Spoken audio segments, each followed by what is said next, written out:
Hello, welcome to my studio. Today I'd like to talk about things that matter for you and your artistic career. I'm not going to show you how to draw something, rather I want to explain certain truths that I've learned as an artist over the years. The quality of my advice would make a difference for you depending on your career level.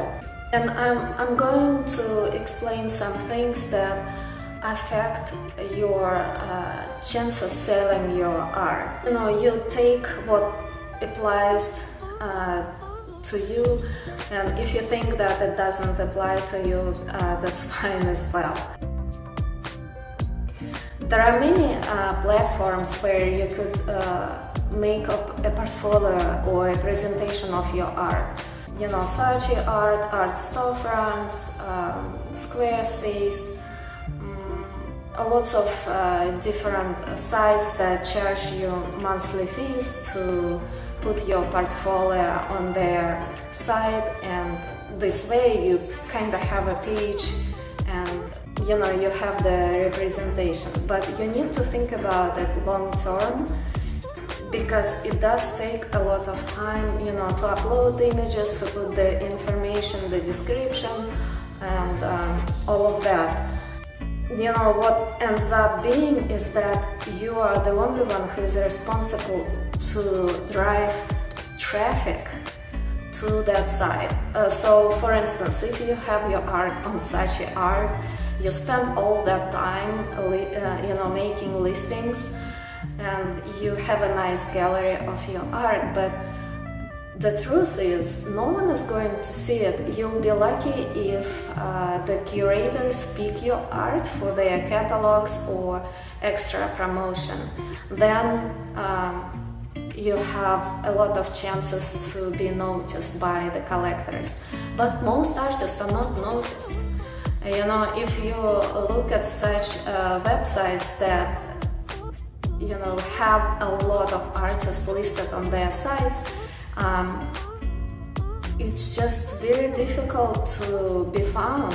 And what ends up being is that you have to drive traffic to their site.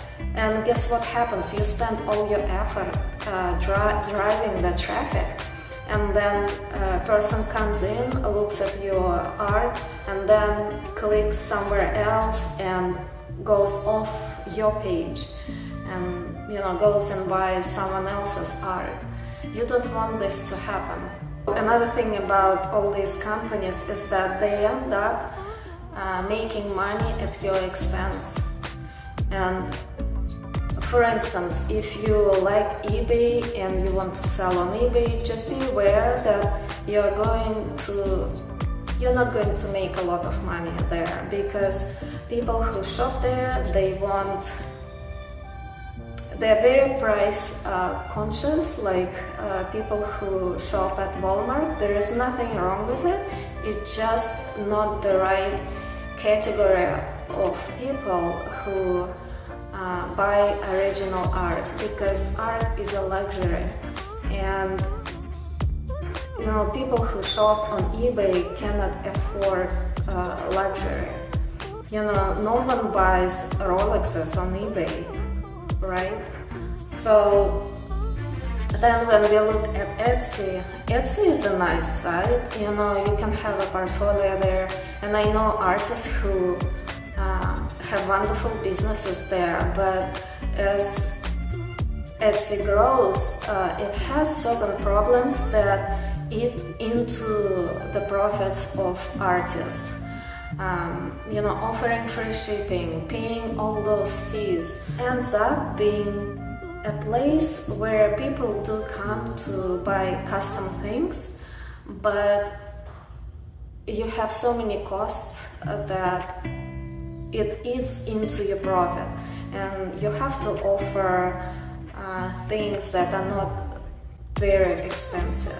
So in terms of quality of traffic, it's a lot better than eBay, but it's still not the same as selling your art on your own website. You know, there are a lot of sites that let you have your page, but again, the problem is that that company makes a lot of money and not you. So how do we deal with that? What we can do as artists, we need to have our own websites and, you know, work on marketing campaigns to create traffic, driving that traffic to your own website.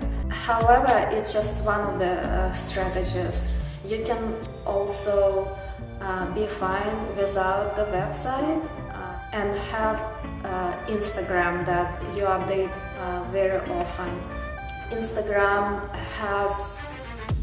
attracts artsy people, and I think it can be a very good alternative to having your own website, because you can connect with people directly, you can message people, and you can sell your art in using the direct message. So it makes Instagram a very valid platform, but my feeling is that at some point the reach is going to fall. Remember the Facebook pages, when they started it was easier to gain traction, and your post was shown to many people, but now it's not shown to anyone. You have to pay for almost every post you post, and I have a firm belief that it's going to happen with Instagram at some point, because Facebook owns Instagram. I think your own website is important to create authority. You can also have your own blog on it. You can research keywords and attract your customers with your insightful articles on your blog posts. And also you can make it shoppable. It's not just presenting your work nicely, so people can actually buy your art online. Another important thing is that to collect emails of your potential customers or people you interact with, because if you get locked out of your social media, you cannot really contact those people again. And if you have their email, you have a chance to notify them of your specials or shows that you might have, and so on. So it's super important to keep in touch with people. I use MailChimp. As artists, we need to help each other out.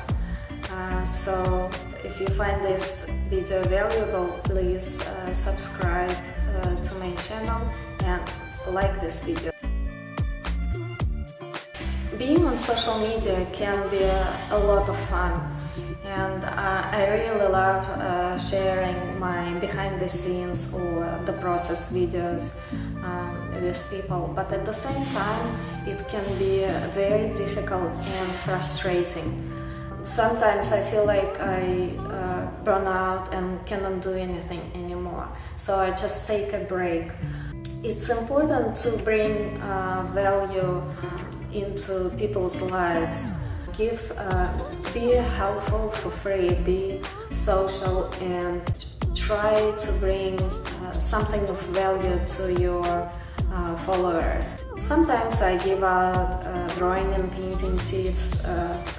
Other times I try to make an inspirational post, because we all have difficulties in our lives, and sometimes it's just difficult to keep going. And I think when we open our Instagram or Facebook, we want to feel good. We want to see something nice and feel good. And it is an illusion. I don't think everyone is happy all the time. We all have our problems, and If you keep your social media social and positive and inspiring, it's going to attract your customer base to you. Also, I think that you need to explain your work more. Don't assume that people are going to understand what you paint. Sometimes it's difficult for me to understand what I paint, but when I think what I feel when I create or what influences me, I usually take notes on my phone. When I post, I use my notebook to post my ideas about art and the reasons why I create or what I want to say with my art. It helps me to think about my own art more, and it also helps people to understand and connect to my painting as well. Don't waste your time procrastinating with perfectionism or trying to make art as perfect as possible and not doing other things relating to your career. What I find is important to work on your craft, but it's not the only thing that is going to affect your art sales or your chances in a successful artistic career. Don't make excuses not to do something. Don't blame others for something that you want to do but you don't for some reason. One of common complaints that I hear is that there is not enough time to do something. If you think about it, we all have the same 24 hours in a day. So it means that you need to create a list of priorities and decide for yourself what you want to accomplish. You are able to accomplish something when you have it as a goal and it's important to you. So if you say that you don't have enough time to do art or you don't have enough time to promote it, it simply means that you're not passionate enough about it, or there is some fear that holds you back, and you need to figure out what kind of fear you experience and how to deal with that. And it also means that it's not important enough to work on your art. So think, if art creation makes you happy and you want to pursue it as a career, and you have to be relentless in doing that. You can't come up with excuses not to do some things, thinking that you'll be discovered, or just because you create, you work on your craft for one day in a week, you would become the greatest artist. The chance of it is very small, and think about it. Think about your priorities. I know that we all have jobs and families, and it's very difficult to juggle all those things.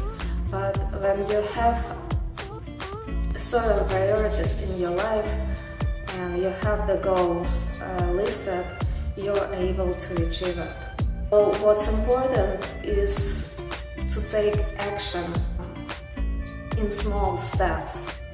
All the information that we see or we try to learn is useless until the day we take action on something. Let's say if you watch a lesson how to draw something, but you don't really apply this information to your art, it's not an action, it's an action. You need to spend enough time in your studio drawing and implementing the things that are talked about in a lesson. And believe it or not, it takes some time to absorb the information and stream it into your art. I remember how many times I heard artists saying, you need to understand how the light works. But it didn't make sense to me until one day it clicked. And it clicked simply because I kept working on my art daily. So take action. I want to talk about art competitions, and it's a huge topic on its own, but I just want to touch on it. I think competitions can be fun because when you win, you feel inspired, you want to do more art, but most of the times we fail, right? We get rejection. It affects our self-worth. You could stop taking part in competitions for a while just to work on your art and see if you can master your craft, or you can think about it a little bit differently. I think of it as a roulette. Stop sponsoring competitions to find your self-worth. Think about it. Every competition costs you an entry fee, $35, $40, $50 to enter just a single artwork, and most of us don't win. So just think about it. Who makes more money, artists or art magazines, sponsoring those competitions? Obviously, it's a big way to raise funds for art magazines and art organizations. And the common counter argument to that is that they have a lot of costs to cover running those competitions. But I think it's not artist friendly, to be honest. I think that costs should be covered by sponsors or donors, what have you. But for some odd reason, all these competitions come at artist's expense. And if you think about it, they collect tons of fees and then they make one award. And what happens is that there are many hundreds of artists who try to participate in this contest, and only one person or 3 artists win. So it's our decision, it's our artistic decision if we want to sponsor competitions and those winning artists, or we want to put those limited resources that we have into the production and marketing of our art. If you look at art competitions from a different perspective, it could be one of your sales strategies, because art collectors could notice your work in the art magazines. Also, you can publicize your winning entry, and you also receive a lot of social proof, or people tend to like artists who win in art competitions. So all of these things are things to consider entering the shows. You need to look at the judges, their taste, to understand if your art is in line with their taste. Otherwise, you're just throwing money into the wind. If you find this video valuable, please hit the like button, subscribe, and share it with your friends. Okay, also think about the presentation of your art and images online. I used to economize on my art presentation a lot. When I was a student, it was difficult to find the resources to put a show, framing everything, or just to frame one piece could be a challenge. What I think is important to have a unifying appearance.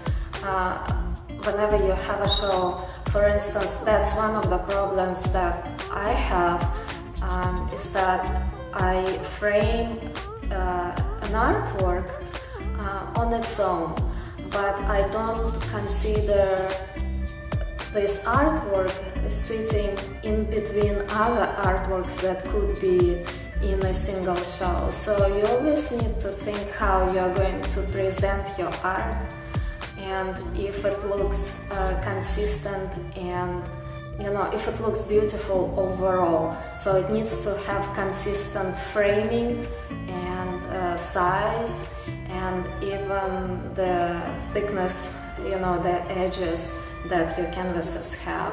If you have a great variety of sizes and mediums and frames, it overwhelms the viewer when they look at art in the exhibition. It goes without saying that it's important to present your work in a beautiful way digitally. It means that you should have your images on a white background on your site, but if you do photography for your social media, then you want to present it in a studio, like it's happening right in the studio. So you could have your supplies right next to your art.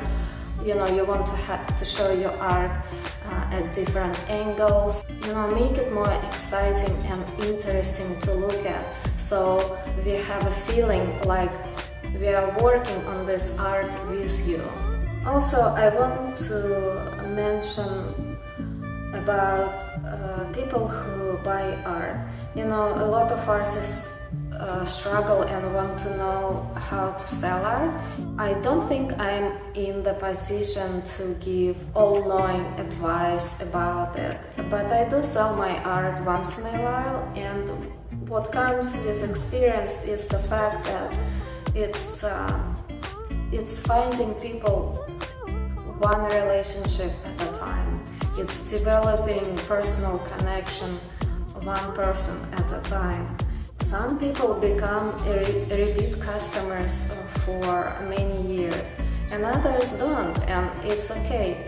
But you need to think about it differently, that people who buy art are just people. They're the same people as you are, and so they have the same struggles and joys. It's just important to be friendly and find the common ground and connection to those people.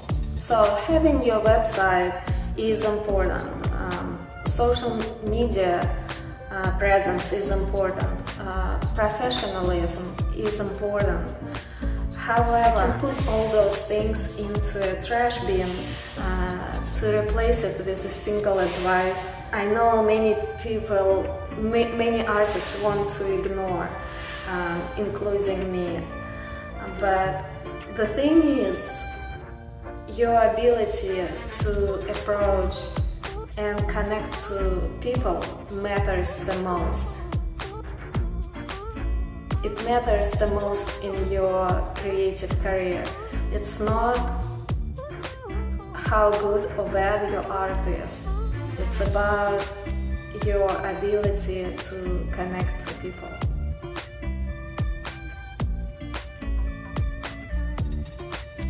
And thanks so much for watching. Take care, bye-bye. In my next video about art sales, I'm going to look at different income streams and what I actually experienced using various platforms and how it affected my sales. So subscribe and stay tuned for that video.